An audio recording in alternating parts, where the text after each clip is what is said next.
Well, I'm not an expert. I'm not an authority. I'm someone who has been a murderer for almost 20 years. Maybe I should have killed 400 or 500 people, then I would have felt better. People say Ted Bundy didn't show any emotion. There must be something in there. I showed emotion. You know what people said? See, you really can get violent and angry. Welcome to the Squonk The Hag, a podcast about murder, mystery, the supernatural, and even a conspiracy or two. Dun dun dun! My name is Mo. And I'm Kraken. Well, welcome on in, guys, to another episode of the Squonk The Hag. With me, as always, is our trusty little froggy friend. It's me, Krako. Okay, episode over. Bye. Oh, okay. I see how it is. I'm scared. Yeah, I showed you a little preview video of what to expect, and yeah. This is honestly one of my favorite creepypastas and topics, so... I guess let's get in to another Krako tale. We don't have any announcements this week, so... I feel like at some point, like, we need to start introducing, like, a trauma meter. It's just like, on a scale of 1 to 10, how traumatized are you today? Well, yeah, except for the fact that we keep trying to top the last one. Mm-hmm. So... Eventually it's just gonna get really bad, and then no one's gonna want to listen. I mean, do people really want to listen now? I mean, yes, to see what words I'm gonna make up or, like, how wrong my geography is, so, I mean, like, yeah. How close Idaho is to New York. Yeah. Close enough. I mean, at least they're in the same country? Yeah, close enough. That's about it. They're not in the same region. All states are close to each other. I mean, they're in the same country, and that's basically the same thing, so close enough. Anyway, hey, Krako. You want to tell us a story? Hello, yes. So, and this is going to be fun because you had never heard of this one. Today, we're going to be talking about Liminal Spaces and the Backrooms. Are you excited? I'm debating if I just want to walk out of the room and let you think that I'm here listening. I mean, that's also an option, but so if you do that, keep your headset on. That way you can still hear. Just play a recording, and every few seconds or a couple minutes, oh, okay, You just got that on a loop, just playing it by the microphone. I'm like, wait, why are you saying I haven't even said anything yet. I haven't finished my sentence. It's like Speed. Oh, wait, that's a movie. Have you ever seen that movie? Probably not. Which movie? Speed? That's the one with the bus and the bomb, right? And Keanu Reeves, Sandra Bullock, yeah. Yeah, I have seen it, surprisingly, but it has been a long time since I've seen it, so... I mean, I might as well have not seen it, since I don't really remember anything from it. It's been that long, so... It might as well be new. Anyway, so, the Backrooms, onto the story. So this originated on an image board called 4chan, specifically on their paranormal board, X, on May 12th, 2019, so it's actually not as old as I thought it was. I thought this was like an older thing, but apparently not. An anonymous user posted an image of a large, carpeted room with yellow wallpaper and fluorescent lighting, and asked fellow users to post disquieting images that just feel off. This could possibly go wrong. Yeah, exactly. Especially on an image board where there's not really any moderation, so, like, I don't recommend anyone go to this website, because, 4chan is anyway, known to be off the wall. I don't think I've ever been to anything on that website, but that's because I know it's off. I have, out of curiosity, just to see what was on there, and if you're gonna read stuff from there, I recommend you stick to places that pull selected stories from there. That way it's not completely unfiltered. But after this post, this wasn't the first time that this image was posted. It was actually posted somewhere else earlier on April 21st of 2018. But no one really knows where the image was taken. So that's also another creepy thing, is just this image just showed up. We don't know what location it is or where it's at or who took it or anything about it. It's just there. Okay. But it got, understandably, many replies with similar images. And one user gave it the first description of the Backrooms. This user said, If you're not careful and you no-clip out of reality in the wrong areas, you'll end up in the Backrooms. It's where nothing but the stink of old moist carpet, the madness of mono yellow, the endless background noise of fluorescent lights at maximum hum buzz, and approximately 600 million square miles of randomly segmented empty rooms to be trapped in. God save you if you hear something wandering around nearby, because it sure as hell has heard you. Why would someone post that?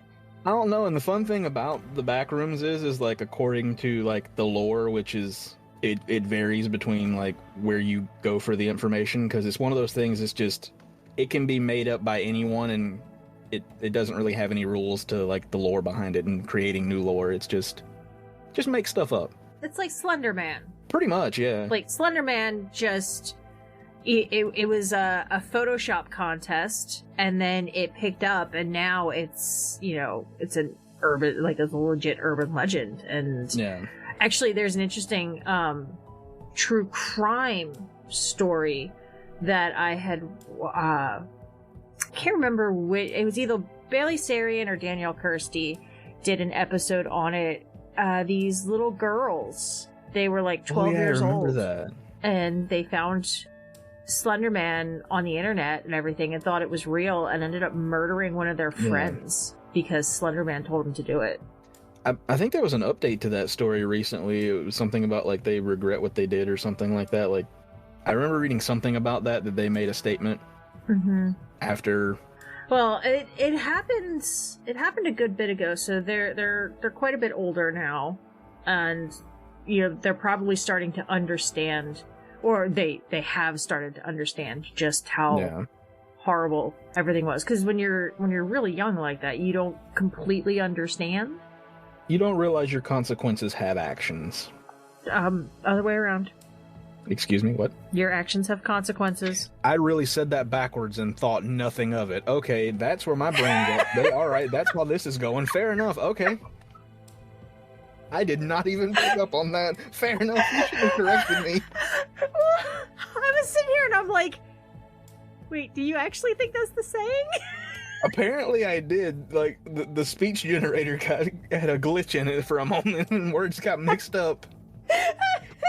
Back in the 1900s, your consequences had actions. New merch idea, just a red shirt with white lettering, just your consequences have actions. I love it. I would wear it.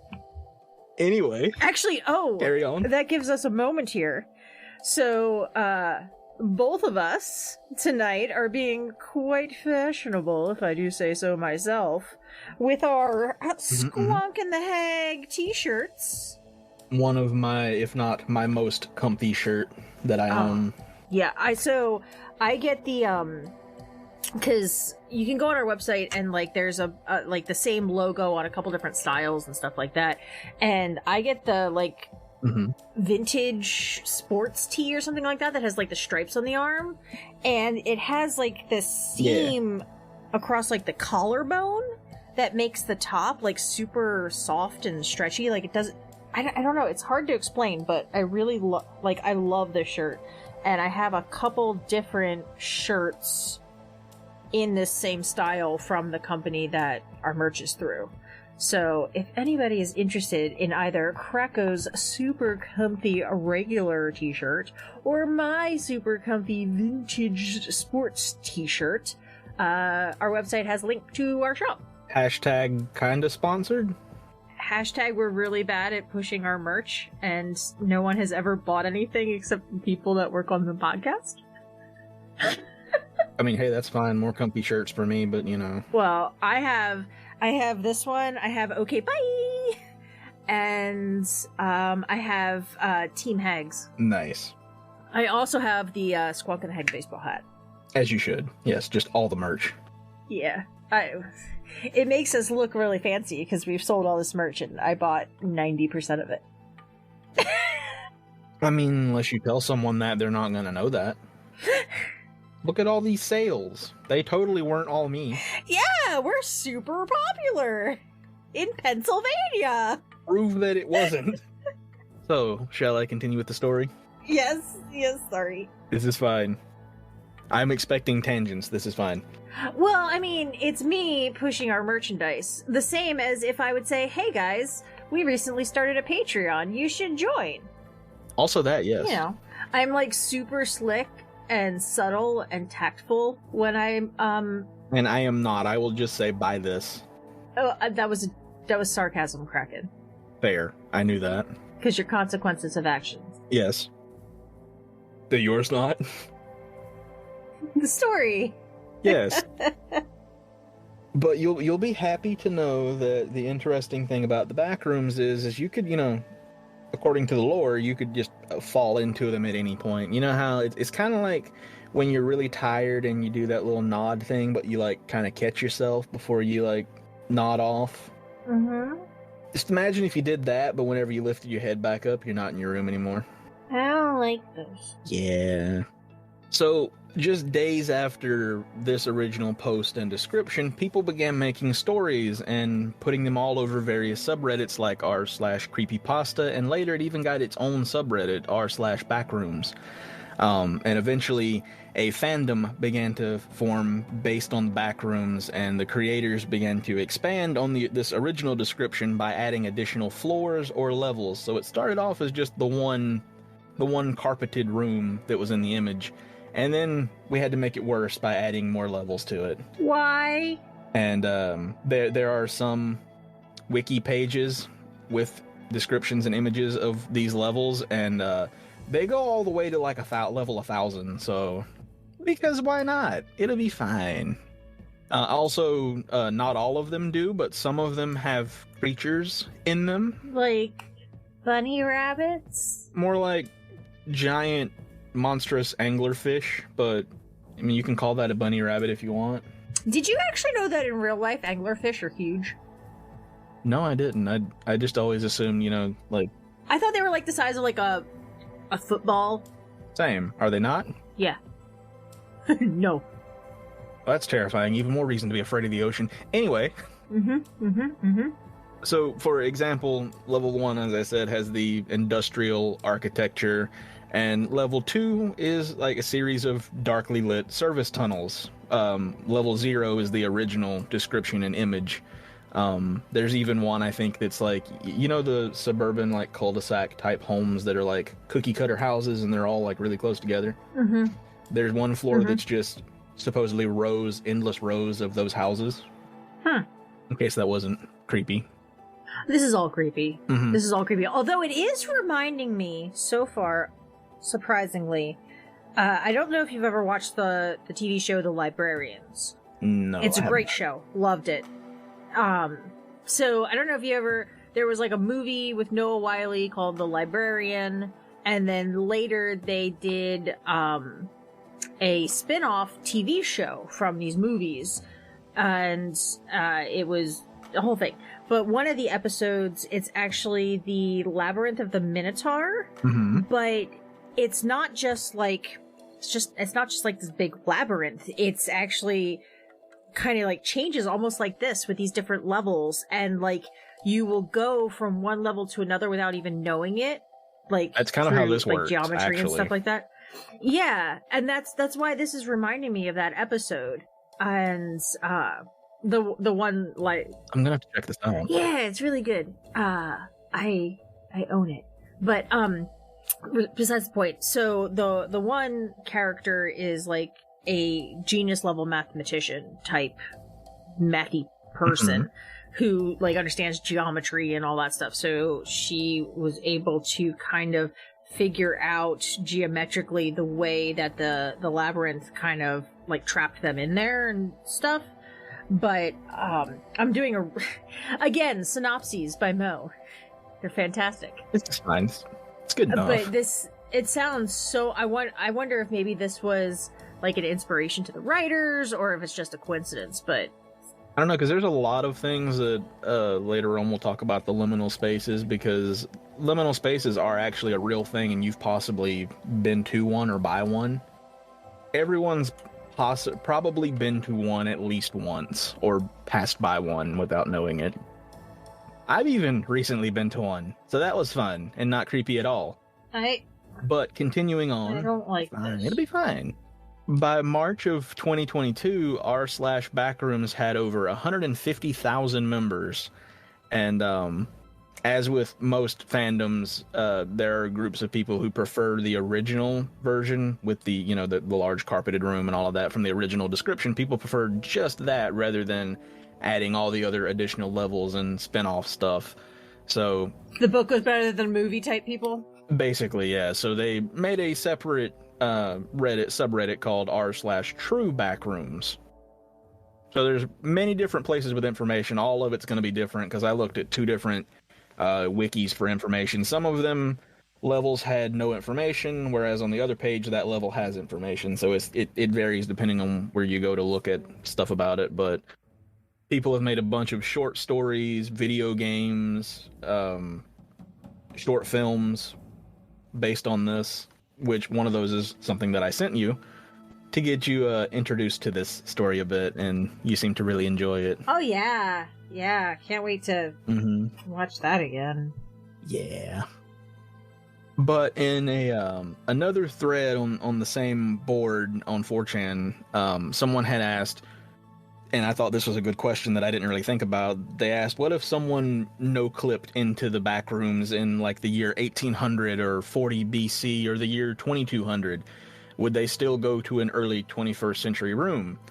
Another user responded and said, a previously unknown back system of caves hidden in the home cave system, leading to an eternal labyrinth of cave, occasionally looking out onto the world, the savannah, the water's edge, a lit fire at night, birds migrating in slow patterns but unable to reach through the invisible tunnels that you're lost in. Of course, those who returned reported events in their own cultural terms. Maybe some were taken seriously upon reappearance, and those occurrences contributed to new myths, but most never returned. So the Backrooms would vary based on what time period someone entered it in. So Victorian, it would be more Victorian. It would look like what they're used to. So is this the Matrix? I mean, technically it's sort of like, you know how in Skyrim you can like go under the map? Technically the Backrooms are the equivalent of doing that in real life, so kinda? Well, it's just like the Matrix like changes to, you know, it modifies itself to you, I guess, type thing.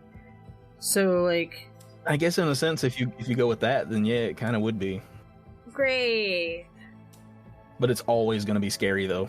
Awesome. That's the only thing that doesn't change. It's never not creepy and unsettling. But there are even things that maybe, I don't know which one inspired which, but there are other urban legends that are similar to this. So supposedly there are ways to intentionally access the Backrooms rather than just falling into it. One of which is a Korean game / ritual. It's called the elevator game. I didn't list all of the steps here, but the ritual involves finding a building with 10 floors, and when you get on, it has a certain order that you press the buttons and go to different floors. Like you'll go to floor 2, then you go up to 5, and then back down. It's a whole complicated thing, and then supposedly when you get to the last step and you exit the elevator, you're in what looks like a normal floor, but something's not quite right. The lights are off, and the only thing you can see from the windows is a red cross in the distance. And there's no people there except you. I'm not quite sure what the red cross in the distance has to do with anything, or what that means. I could not find information on that, but... So is it like a red Christian cross, or is it like a disaster relief Red Cross building? Again, I looked for more information on this, but nothing really mentioned it. I'm thinking it's like a glowing red cross, like there's like a creepy church in the distance or something like that. Like a hospital cross, like a plus almost rather than a cross. Okay, yeah. Cross, but that's what I thought, but it didn't specify. It just said Red Cross. And you can follow the same series of steps to get back to where you started if you would like to leave. But apparently you can only exit through the same elevator that you entered. So if you go to a different elevator or forget what elevator you came in on, then you're kind of stuck. Now, is it a building with exactly 10 floors? Or is it a building with at least 10 floors? I saw a couple different things that said it has to be 10 floors, and then I saw some things that said as long as it has at least 10 floors. So It seems like it has to be 10 floors, though. From like a lot of things that I saw, it seems that it has to be 10 floors. Okay, I'll make sure to avoid buildings with exactly 10 floors. I mean, I couldn't find this one to include in here, but I read a story one time where it's similar to the elevator game.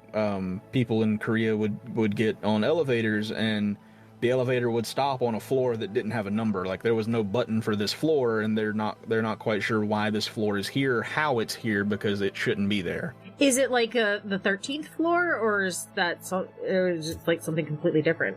I mean, it's similar to that. It's like going to a building with 10 floors, and you press 10, and it goes to some weird 11th floor that has no button. So just think about that next time you get on an elevator. It could go to some random floor. I'm good. I'm good. I'm good. I'm just never gonna leave the house again. It's fine. I'll just never leave the house, and... Your house could even be a liminal space. Well, actually, no, it can't. Actually, thinking about the description, never mind, it can't. I had that wrong. You are safe in your house. So I'm never gonna leave my house, and... Yep. Yeah. Until I find another urban legend or story like this to go with, your own house, and then... Well, I mean, our house is way over 100 years old, so it's definitely haunted. So time to research the history of your house and then give you a ghost story related on your house. Okay, cool, got it. Actually, because it is a Crackle Tale night. It's a spooky tale night. This is a little sad, but the other day I was in the bathroom brushing my teeth, and I went and turned the light out and started walking towards the bedroom, and I saw a streak, and I thought it was Biggs, but Biggs was downstairs, and I think it was Bubba. I mean, it could have been. He was hanging out with me, and then he ran into the bedroom to go to bed. Most likely, yes. Got to see if the beef jerky is still around. Well, I also, I will be, laying in bed, and I'll feel a cat, jump up and cuddle up with me, and I'll look down and there's nothing there. I mean, that's the only haunting I would welcome. Yeah. And I don't think it's a haunting. I think he's just home. Just visiting, yeah. Not even visiting. He's home. Well, that too, yeah. He's just here. Just hanging out. Yeah. Just vibing. Chilling with his brothers and his sissy. Anyway, I'm gonna stop crying. Yeah. Back to the creepy stuff. On the fandom wiki, as I said, there are numerous entries for around 1,000 levels. One of the more interesting ones to me that I like looking up stuff about, or I will occasionally see stuff about, is level 37, or more commonly known as the pool rooms. Is this the thing we watched? Basically, yeah. It's leaving out of level 0 and going to the pool rooms in the video that I showed you. It's an expansive maze of interconnected rooms and hallways that are slightly submerged in a rippling bluish-green lukewarm water. Each room varies greatly in size and structure, from regular pools and hallways to more abnormally shaped spaces. The walls and ceiling and floor appear to be made of the same white ceramic tile, and oddly enough, all the tiles are in perfect condition and very clean. Somebody takes care of it. Yeah, so they got a good janitor. Yeah. Especially with how massive these rooms are. I can't imagine how many janitors you would need to keep it clean. Yeah. Or what kind of filtration system you got. And the best part about the pool rooms is there are certain areas where there's just large pillars sticking out of the water, and other areas have staircases that just spiral down into deep water-filled pits. Now... So that's fun. I shouldn't ask this. I should not ask this. I don't know why I'm going to ask this, but I'm going to ask. Is this one of the floors with a creature? As far as I'm aware, no, there's no creature in this floor. Oh, thank God. I couldn't find much information about it, surprisingly. I guess this is one of the lesser known ones, but I thought it was more common than what I could find. I actually couldn't really find much on it, but there's one floor called the party rooms. So... You know how these places, sort of like Chuck E. Cheese, have the little spaces you can rent out for birthday parties and stuff. It's that they have the generic birthday stickers all over the windows and walls and stuff. Yeah. And the little plastic tablecloth. It's basically just a bunch of rooms of just that. it's decorated for a party, but there's no presents, no food. It's just the decorations set up, and there's no people. But apparently on this floor, you should hope that you're there as a guest and not I think it was guests and partygoers. Oh, okay.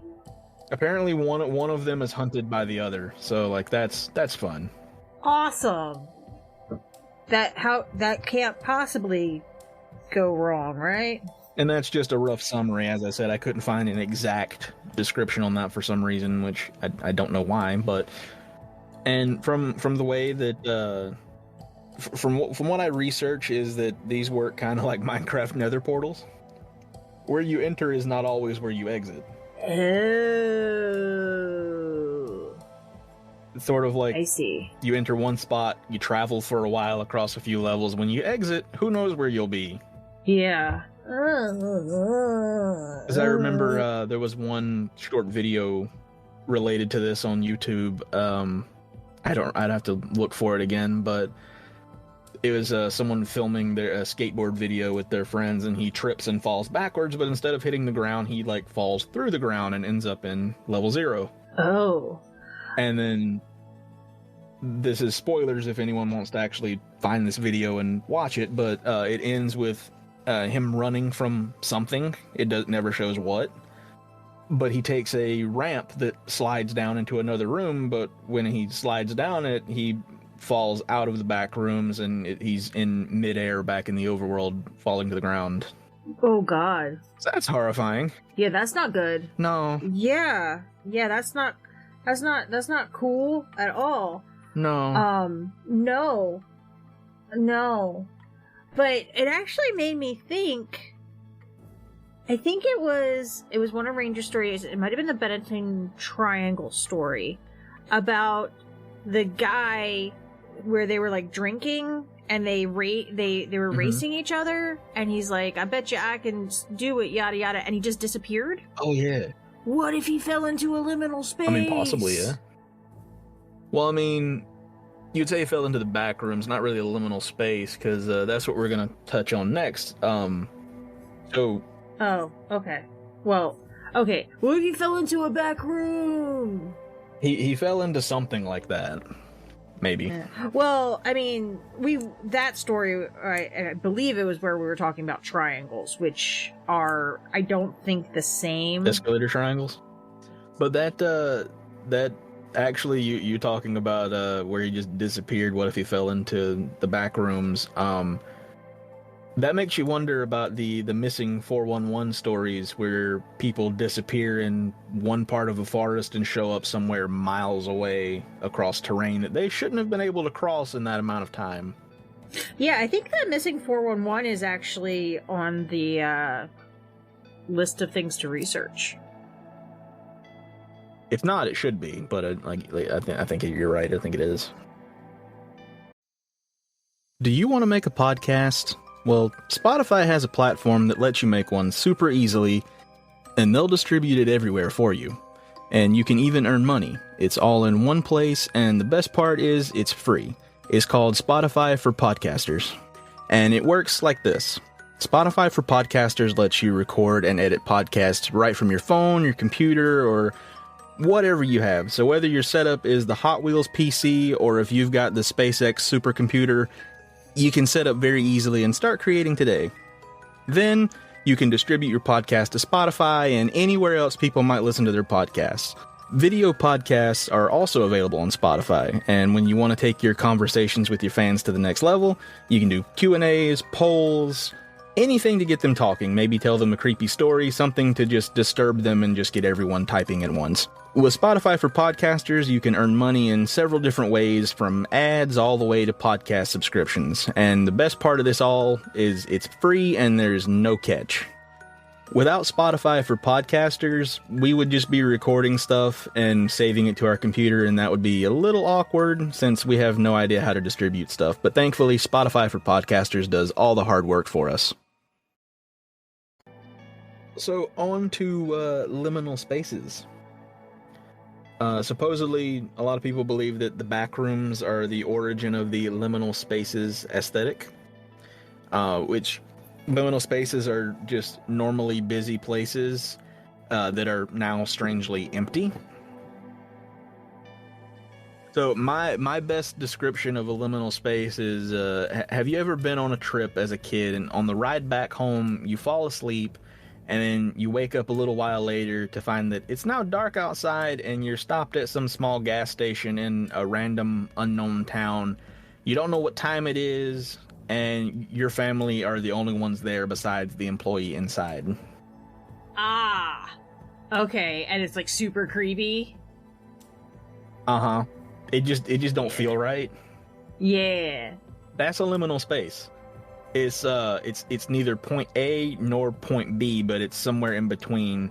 Liminal spaces, the definition of them is it's a transitional or intermediate space. It's somewhere between 2 points. Like a line? Which is why a lot of times airports seem creepy.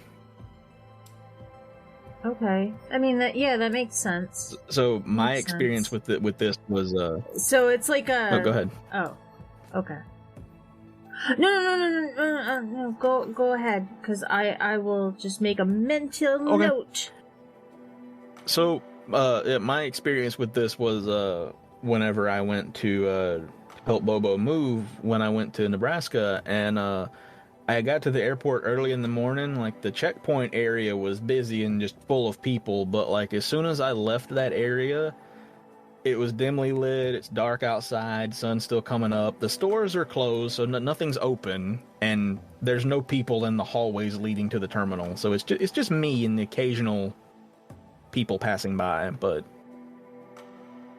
it's just very empty. It's just like, oh, something's not right here. Yeah. So it seems like this is more of like a psychological phenomenon versus pretty much, yeah. like so it's just the lack of people partnered with the expectation of people that makes it unsettling, because our brains try to fill in the gaps. They always want things to be in patterns and order and structure. Like our brains try to get that all around us. So then when something isn't fitting that expectation, you get that weird feeling, which is why a lot of times, you know that gut feeling that something's wrong, or I shouldn't do this, or whatever. The reason you get that gut feeling is because you are subconsciously sensing something is not right with the situation. And, it's either you're talking to someone and something with their tone changes, or something with their body language, micro expressions, something that you're picking up that you don't realize you're picking up. It's not an overt thing.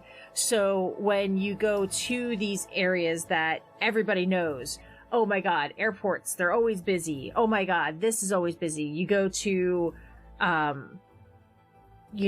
something that you knows. I just lost that sentence right there. But, you go in and your brain expects something and you get something completely different, and it doesn't know what to do. It's just like, it cannot compute.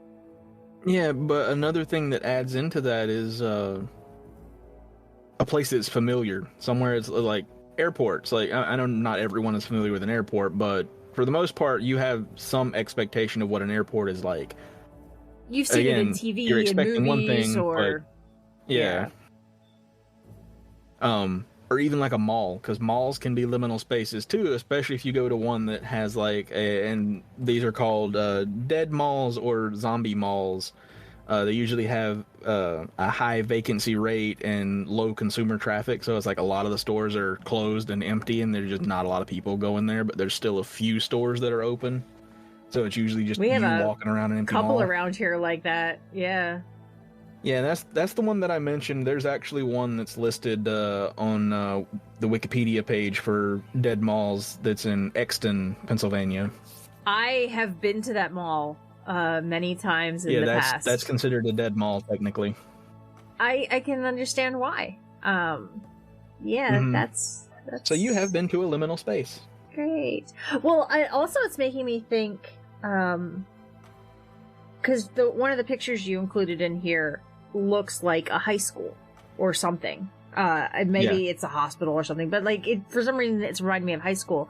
And I remember like middle school dances where everyone was supposed to be in the auditorium or whatever, and if you had to go to the bathroom or you had to go to get a drink or something like that, you would go down the hall right outside. And you know, you're used to the school always being full of people, always having someone in the halls, always having the lights turned up. But for the dances, because people weren't supposed to be out and about, the lights were all turned off except for a couple here and there. And it was just like this abandoned, dark, creepy hallway. So, you know, again, you're expecting people and bustling and all that stuff, and then you're getting nothing, and it's creepy. You want to know something that's like, it's on that level, but somehow I'm remembering it as a lot worse? Okay. So, my grandma used to work at one of the local schools. She was the cafeteria manager, and so she was usually there after everyone had left. There was no workers there. It was just her there doing paperwork and stuff and doing inventory, doing her job. Because she's awesome. Pretty much, yeah. So a lot of times I would tag along, and I got to see the school dark and empty. It's horrifying. Yeah, I can imagine. I mean, it would be a fun place to like go and just, you know, take photos of the empty hallways and stuff, just purely to make unsettling images, but I wouldn't want to be there alone. Oh my god. Yeah, can you imagine being there completely alone? Oh my god! Oh my god! Because, you know, like, they have, like, it's not completely dark, because, like, there's, like, 1 or 2 lights on just to give a little bit of light, so that way if anyone's in there, you can kind of see where you're going, but, so there's, like, that little bit of the fluorescent light buzzing, and that's all you can hear. No. And if you walk on the floor, you've got that squeaky shoe sound. No. Now imagine combining all of that, and then somewhere in the school you hear a door close. No. Yeah. Yep, no, I'm good. So I had a very different experience with because my grandparents babysat me when I was a kid. Because my grandfather owned a construction business, and my grandmother ran the office. So, out of their home. So I would go to my grandparents' house, and the office was down in the basement, and I would just rearrange their office supplies and play with the check machine. So play with the photocopier too. Oh man, I probably killed so many trees playing with the photocopier. So like, I didn't have a lot of creepy stuff with that. So I'm like, no offense, but I'm so glad that my grandmother was not a cafeteria manager at a school, taking me to an empty school at night. Now we know why Crackle is the way he is. I mean, technically, you could possibly have a liminal space in your house if your house is big enough. I mean, if you have, like, a decent-sized hallway, that could be a liminal space, because, I mean, it's a transition spot. It's between rooms, so technically that's a liminal space. True. Yeah, because, like, the part that was always creepy about the school, you know, not quite to the extent that you had, but it was the hallways that were creepy. Like, you go into the bathroom, all the doors. Yeah, when you went into the bathroom, you were fine. And, like, with a school hallway, you would have all the lockers. So it's, like, a lot of doors. Speaking of creepy things that are supposed to be familiar, but something's off about them, that begs the question, you know, the uncanny valley effect where, you know, things look human, but they're not quite human, like a drawing or an animatronic or something, and it just doesn't look right, and it makes you afraid. Which is why Cartoons and stuff over-exaggerate features so it's not too realistic, so it's not creepy. But that begs the question, why do we as humans, why did we evolve to be afraid of things that look almost human but not quite? What did we experience at some point to make us afraid of things that look human but aren't? You? Yeah. I was like, where's he gonna go with this one? No, that's just it. But that's basically the summary of the Backrooms and Liminal Spaces. I could literally go on for hours if I wanted to pull up the wiki and just list off different rooms. I'm good. One of them I don't remember which level it was, but someone like me who is afraid of the ocean, unless I'm on a boat or flying over it, this one horrifies me. I don't remember which level it is, but apparently there's like a connecting room that looks like a cluttered office space. That's your safe spot, but it has a door leading to the next room, and when you open the door, you're not looking straight into the room, you're looking like the door is in the ceiling. So it's one of those things where gravity gets a little weird. Oh god, so you're like looking down on the top. Yeah, and the description that I saw for that one was that if you open the door and you get too close, gravity will take effect and it will pull you into the room and you will fall into the room. And into the water. Because the room is literally just that. It's just a never-ending ocean that is very deep. This is where the anglerfish is, somewhere. I mean, it's a good place for it, because if the anglerfish was like in a workshop or something like that, like not in the water, I would be no. That probably wouldn't be very good. No, because a floating anglerfish that doesn't need liquid just going around in the air following you is that's not my idea of a fun time.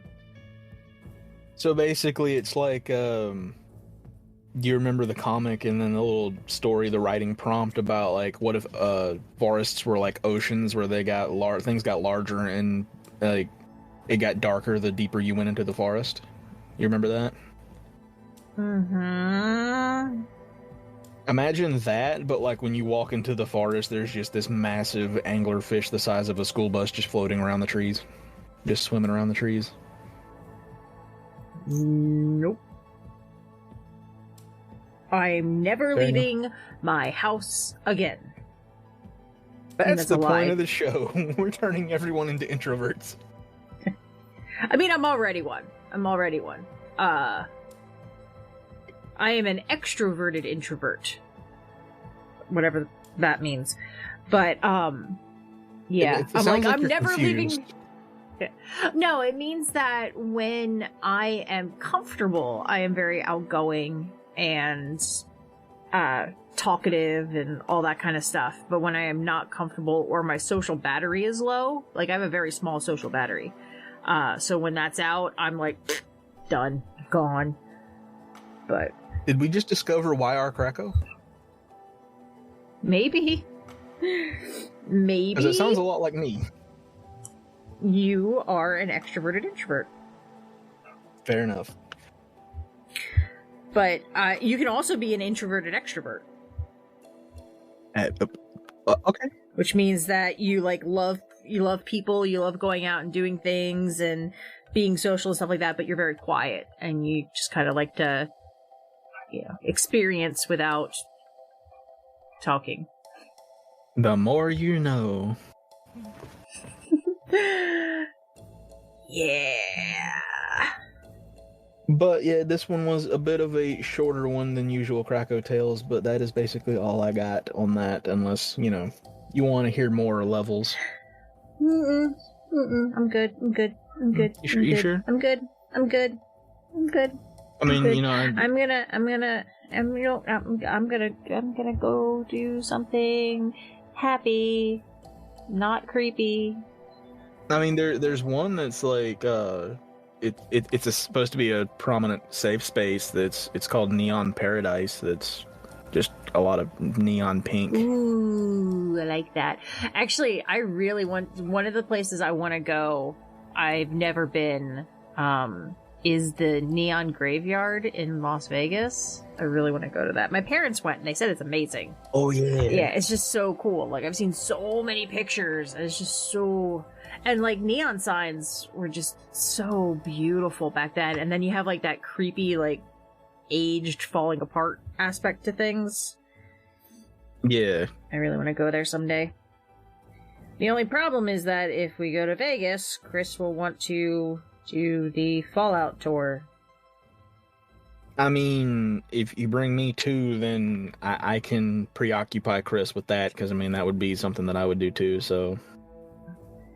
Well, he did finally acknowledge that it is extraordinarily dangerous to walk it, because it is in the desert. And... I mean, that's understandable. Yeah. Especially depending on the time of year you go. Cause, like, it's a lot longer and a lot further than it seems when you're playing a video game. And it is excruciating conditions. And I guess people have tried it without being fully prepared and have, had to call emergency services or something like that because they just couldn't, your body's not made to do that. So the situation is not funny, but the image of someone having to be air rescued out of the Mojave Desert in full Fallout cosplay is kind of funny. Well, especially, imagine if they did, a power armor cosplay. Not even, just, a vault suit, you could probably make it out of, breathable cotton and stuff like that. But if you did, a full-blown, head-to-toe armor... that would... someone went out there in Roman Centurion armor. Oh. And a gas mask or something. Oh, crap. Anyway. Thanks for the horrible story. No, it was good. Yeah. It was good. It's just creepy, and I don't like it. Oh, I completely understand. On this show, horrible is a compliment. Well, I will say, so next week is a motel, and it's actually a sort of vintage story from the late 80s, early 90s, but it has gotten some resurfaced press recently. So, yeah, so we're gonna be going back a wee bit. Back to the 1900s. Yes, back to the 1900s in sunny California. Very fancy. We'll see if anybody can guess what story it might be. I can't guess. Well, you actually probably know what it is. If you've looked at the Notion, which you probably haven't. I probably do, but I honestly can't think of what it is. Figures. Well, anyway, so thank you for the story, Krakow. Good job. Yes. Bobo should get you a cookie or something. And we will see you guys all next week. For more terrifying stories. Yeah. For more horrifying, traumatizing stories. But don't forget that we do have a Patreon now. I don't actually, don't feel obligated, but if you do want to help support us, we would like it. Or you can buy some merch, and then you have some comfy shirts. I don't know what other stuff we do, Krakow, but I'm sure there's things. There's things, and there's also stuff, and there's stuff involving things, and things involving stuff. Yeah. Oh, yeah, we have a website that has stuff on it that you can, read. It's almost like we don't know what we have that we do. What's really sad is I made most of it myself. We have social media. Yeah. That's a thing. We have Twitter, we have a website, we have, we got a Patreon, we got merch. An Instagram, Facebook, YouTube. Look at me forgetting about YouTube. We have all of the social media. Basically, if you want to see what we have, it's on the website. It is on the website. So, yeah, do that. Check out the website. I know we have mentioned financial support through various means, but if you want to support us in a free way, you can always leave a review on whatever platform you listen. I know Spotify has reviews, Apple has reviews, well, maybe Spotify doesn't. Apple has reviews, Podchaser podcaster, podchaser? Basically, you can leave a review wherever there's a section for reviews. Is that what you're trying to say? Yeah. This is what happens when I go off script. You're finding out that your consequences have actions? Yeah. My consequences have some really major actions, dude. Same. But yes. Before we ramble into eternity, into a liminal space. Mm-hmm. And then find our way in like an audio back room. Yeah, I feel like if we ramble enough, we're just gonna, like, end up in back rooms. Yeah. But we are gonna end it here. Oh, God. But thank you guys so very much. We truly appreciate you listening, and we will be back next week with some true crime. As always, make sure to check out our website for all of the show notes, sources, and more information at thesquonkandthehag.com. And we would also love and appreciate your support by either leaving a review on iTunes or through small monthly donations using the viewer support link in the description. And if you don't subscribe, make sure to follow us on your favorite podcast network to get notified of new episodes every Thursday. All right, Krako, you ready? Okay, bye.